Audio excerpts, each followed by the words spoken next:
Bismillahirrahmanirrahim. Assalamualaikum warahmatullahi wabarakatuh. Hamdan syukuran lillah, salatan wassalaman ala rasulillah, may yahdihillahu fala mudhillalah wa may yudlil fala hadiyalah, amma ba'd. Puji dan syukur, marilah sama-sama kita selalu senantiasa mengingat, melaksanakan berikhtiar selalu kepada Allah, agar selalu bersyukur dengan nikmat-nikmat dan rahmat yang Allah berikan. Seperti contohnya nikmat Allah yang telah diberikan hari ini, di mana kita masih bisa berkumpul, kita masih bisa belajar walaupun di tengah-tengah pandemi. Walaupun itu juga kita belajar dengan cara yang berbeda. Salawat dan salam kepada Rasulullah SAW. Alhamdulillah, beliau seorang Rasul yang telah diutus kepada kita semua, menjadi tatanan dan tuntunan agar kita selalu menjadi manusia yang berakhlak, di mana misi beliau yang pertama adalah akhlak. Ya. Di dalam hadis beliau telah mengatakan, bersabda kepada kita semua dengan bunyi atau matannya, yaitu adalah innama bu'istu liutamima makarimal akhlak. Sungguhnya aku diutus ke muka bumi ini adalah untuk menyempurnakan akhlak.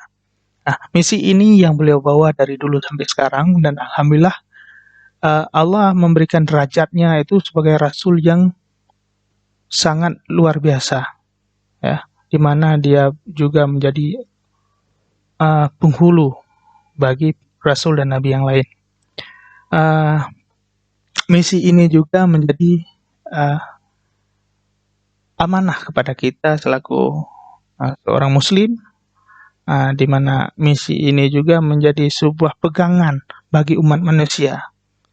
Saya pernah membaca di dalam buku Michael Earhart, itu di situ di dalam bukunya berjudul 100 tokoh yang berpengaruh dalam sejarah, menempatkan posisi pertama itu Rasulullah Nabi Muhammad sebagai manusia yang membawa pengaruh.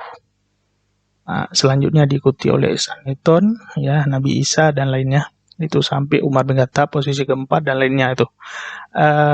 Jadi di sini kita melihat bagaimana dunia barat juga sangat mengakui bahwa peranan akhlak itu menjadi tatanan hidup yang baik untuk peradaban manusia, di mana Rasulullah menjadi pelopor bagi tatanan akhlak ini. Ini menjadi realisasi akhlak yang harus kita sempurnakan. Dari sini kita dapat simpulkan bahwa datangnya akhlak adalah misi untuk memperbaiki dan menyempurnakan perilaku manusia. Baik, alhamdulillah juga berbicara masalah akhlak, juga berbicara dengan apa yang akan kita bahas hari ini, di mana saya mendapatkan tugas dari Bapak dosen pembina dengan materi metodologi pembelajaran PAI menurut Ibnu Miskawayh. Ya. Sebelumnya kita lihat dulu bagaimana profil beliau. Nama beliau adalah Ahmad bin Muhammad bin Yaqub bin Miskawayh Abu Ali. Beliau seorang pengkaji dan juga seorang sejarawan. Ada juga beberapa kalangan menyebutkan beliau tanpa panggilan Ibnu, yaitu dengan langsung Miskawayh. Beliau dilahirkan di kota Rai di Iran pada tahun 932 Masehi, sekitar 320 Hijriah. Beliau menetap di Isfahan dan meninggal dunia di kota tersebut, tepat di tahun 421 Hijriah atau sekitar 1030 Masehi. Nah, kedua orang tuanya orang Parsi, ya, orang Persia. Kita tahu orang Iran itu kebanyakan memang orang Persia. Nah, ayahnya seorang pegawai pemerintahan. Jadi nggak heran, ya, di mana kita lihat sekarang orang yang kalau tinggal di daerah pemerintahan otomatis juga kenalannya orang pemerintahan. Nah, jadi begitu juga dengan beliau, ya, karena ayahnya seorang pegawai pemerintahan, jadi nggak heran kalau beliau itu kena dengan orang-orang dari kalangan terhormat dan juga seorang birokrat. Masyarakat yang pada saat itu mendorong Ibnu Mikawais untuk belajar. Jadi beliau menekuni berbagai bidang seperti kimia, filsafat, dan logika untuk masa yang cukup lama. Sewaktu masih muda, beliau menjadi atase bagi Al-Muhallabi yang saat itu berkedudukan menjadi Perdana Menteri di dinasti Buwaihi yang dipimpin oleh Mu'izz ad-Daulah di Baghdad. Nah, setelah Al-Muhallibi meninggal, beliau pun mendapat hadiah penghormatan dari Ibnu Al-Amid sebagai Perdana Menteri. Saudara kandungnya Mu'izz ad-Daulah, yaitu Rukun ad-Daulah di Al-Rai. Jadi Ibnu Miskawais diangkat menjadi pegawai perpustakaan atau pustakawan, istilah zaman sekarang. Nah, pada saat menjadi pegawai pustakaan atau pustakawan di situ, nah beliau di sini berpeluang untuk menegakkan ilmunya karena hidup di buku-buku, banyak sekali buku-buku yang ada di pustaka tersebut. Nah, setelah itu beliau mengkhususkan dirinya mengabdi pada Baha ad-Daulah al-Buwaihi yang memberikannya kedudukan yang lebih tinggi dan lebih karismatik. Jadi Abu Hayyan itu pernah berkata, pada saat melukiskan garis besar sifat-sifat kepribadian Ibnu Miskawais, beliau mengatakan, cara menutur kata-kata Ibnu Miskawais itu sangat lembut, mudah dicerna, mengandung makna-makna yang sangat masyhur, sangat hati-hati tapi juga lemah ketika mendaki dan bersemangat, yaitu bersemangat pada mulanya lalu menurun secara tiba-tiba. Ya, mudah ya, jadi alunannya itu mudah dipahami. Jadi dari latar belakang pendidikan yang sangat kondusif, itu belum dipastikan juga bagaimana beliau itu belajar pada umumnya. Tetapi menurut Ahmad Amin mendeskripsikan dalam bukunya di pendidikan pada masa dinasti Abbasiyah itu, pada umumnya anak-anak belajar seperti biasa. Jadi belajar membaca, belajar menulis, mempelajari Al-Quran, dasar-dasar bahasa Arab, ya, ilmu nahwu, ilmu saraf, ilmu al-arud, yaitu ilmu membaca dan membuat syair. Pelajaran-pelajaran yang diselenggarakan di surau-surau dan di rumah-rumah itu juga dituntut bagi keluarga yang kelas kalangan menengah dan ke bawah. Sedangkan yang mampu itu ya seperti biasa mereka juga mendatangkan guru-guru privat ke rumah untuk mengajari anak-anak mereka. Selanjutnya, ilmu-ilmu dasar yang diberikan itu juga ada seperti ilmu fikih, ilmu praktis, ya, belajar musik, belajar main catur ada, furusia, ilmu militer, ilmu hadis juga ada, sejarah Arab Persia juga ada, dan lain-lainnya. Itu banyak sekali. Selanjutnya ya juga belajar tentang filsafat kepada Ibnu Al-Qamar, seorang komentator atas karya-karya Aristoteles. Nah, jadi pada saat itu sudah masuk paham-paham atau ideologi-ideologi Yunani. Di samping itu juga beliau belajar kepada Abi At-Taibah Ar-Razi. Ya, yang beliau tekuni di sini adalah ilmu kimia. Beliau adalah seorang ahli kimia terkenal di zaman Ibnu Miskawais. Ya. Jadi ia juga belajar kimia dan juga belajar ilmu-ilmu lain. Nah, karena keahliannya tersebut, Iqbal mengelompokkannya ke dalam pemikir, ya, moralis, sejarawan yang paling terkenal di daerah Parsi pada masa itu. Baik, sebelum menganut agama Islam, di sini kita ketahui bahwa Ibnu Miskawais sebelumnya itu memeluk agama Majusi, bukan Islam. Namun setelah memeluk Islam, ia merupakan seorang sarjana yang taat menjalankan agamanya.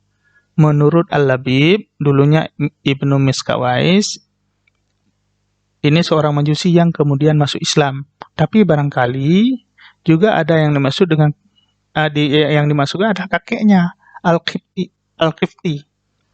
Nah, andai pun betul begitu, hal itu tidak harus berarti bahwa beliau tercela gara-gara Majusi sebelum masuk Islam.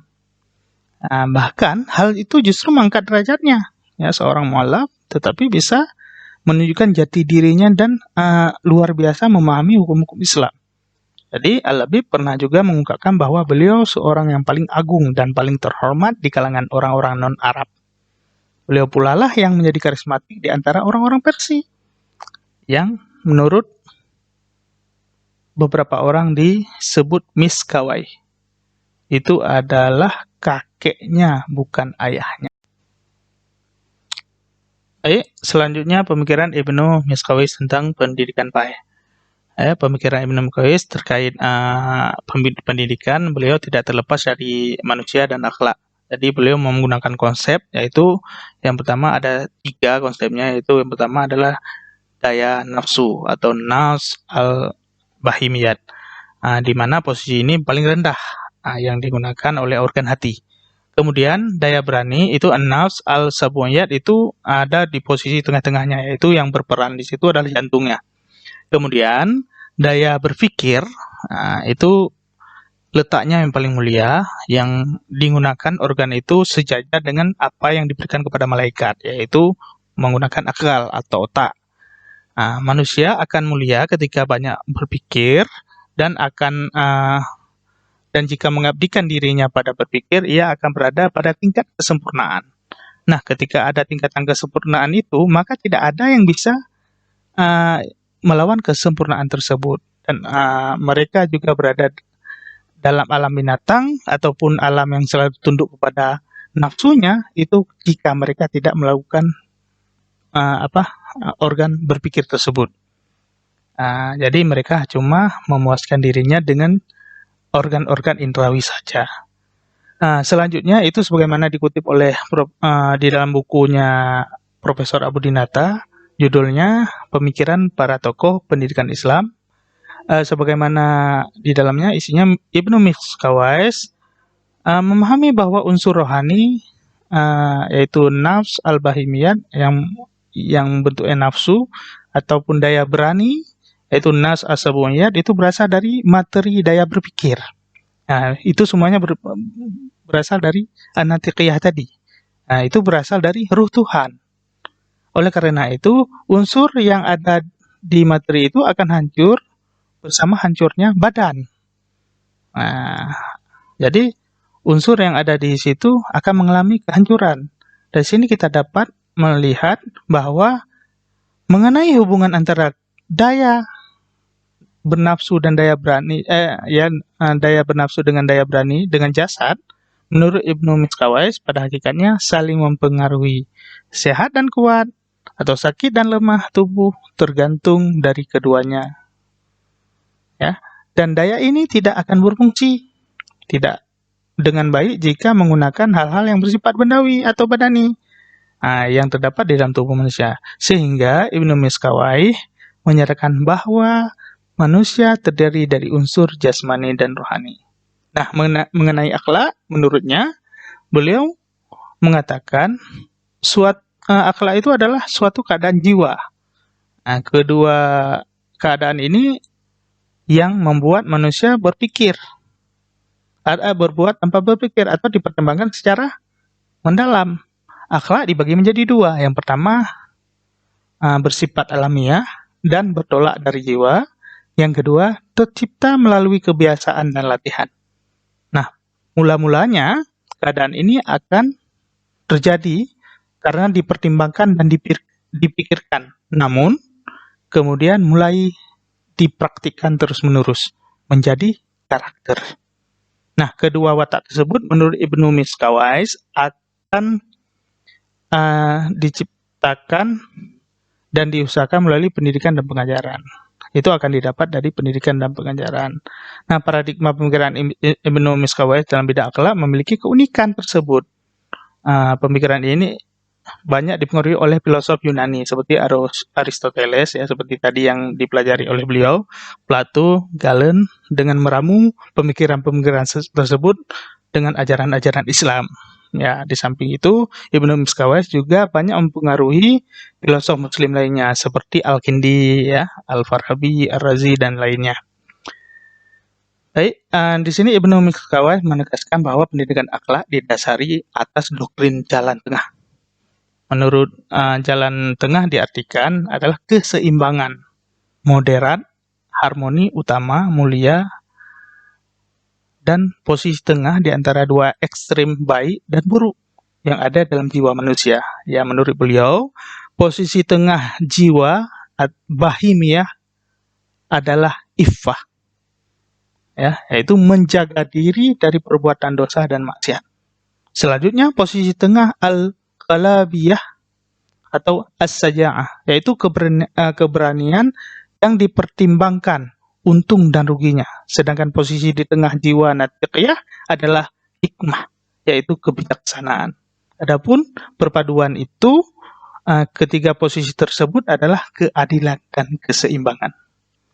Nah, keempat keutamaan ini al-fadilahnya akhlak, al-iffah, sikap kehanaan, as-saja'ah, dermawan, al-hikmah, kearifan atau kebijaksanaan, dan al-adalah, adil, adalah merupakan pokok inti menjadi akhlak yang mulia. Jadi jika kita ingin menjadi seorang yang mempunyai akhlak yang mulia, berarti kita harus punya keempat keutamaan tersebut. Adapun lawan dari empat itu adalah al-jah, al-syarah, al-jum, al-jur, yaitu bodoh, rakus, pengecut, lalim, dan lainnya. Baik, selanjutnya kita melihat relevansi ya, kecocokan antara pemikiran Ibnu Miskawais dengan pendidikan era zaman sekarang. Ya, pendidikan akhlak yang digagas oleh Ibnu Miskawais memiliki urgensi nilai-nilai yang signifikan yang membentuk kepribadian bangsa ke depan. Jadi sering kita lihat sekarang di mana dewasa ini baik di bidang ilmu politik, ekonomi, sosial, budaya itu agak sedikit kacau dikarenakan tidak lagi dibungkus dalam kerangka kehidupan manusianya, yaitu akhlak. Ya, perilaku korupsi, perilaku perjudian, zina, narkoba dan lainnya itu disebabkan terjadi karena hancurnya moral dan akhlak. Nah, sebagaimana dikatakan oleh Syauqi Baik dalam kata-kata hikmahnya, sesungguhnya mati dan hidup bangsa itu sangat bergantung pada akhlaknya. Jika baik, maka akan kuat bangsa itu. Jika rusak, maka akan hancur bangsa itu. Nah, terkait ini sangat cocok relevansi yang ada di pelopori oleh Ibnu Miskawais tentang pendidikan akhlak, di mana sekarang, di mana merosotnya pendidikan akhlak bagi umat manusia dalam penuntunan budi pekerti, sehingga nilai-nilai negatif yang selalu tergantung di dalam budaya dan tradisi masyarakat itu bisa terobati dengan adanya misi dari Rasulullah tentang akhlak. Nah, jadi tidak jauh dari akhlak, semuanya itu lari kepada akhlak, dan itu sangat relevan dengan apa yang diungkapkan oleh Ibnu Miskawais pada masanya. Jadi berdasarkan hal tersebut, pemikiran Ibnu Miskawais terkait pendidikan tidak terlepas dari pemikiran mengenai manusia dan akhlak, dan konsepnya itu tentang manusia. Ibnu Miskawais memandang bahwa manusia memiliki 3 daya, yaitu seperti nafsu, daya nafsu ya, nafs al-bahimiyah, dan daya berani, nafs al-sabuniyah, dan daya berpikir, nafs al-natiqiyah. Ya, mengenai akhlak, menurutnya itu merupakan keadaan suatu jiwa, di mana jiwa bisa mengendalikan antara perbuatan baik dan buruknya. Mungkin untuk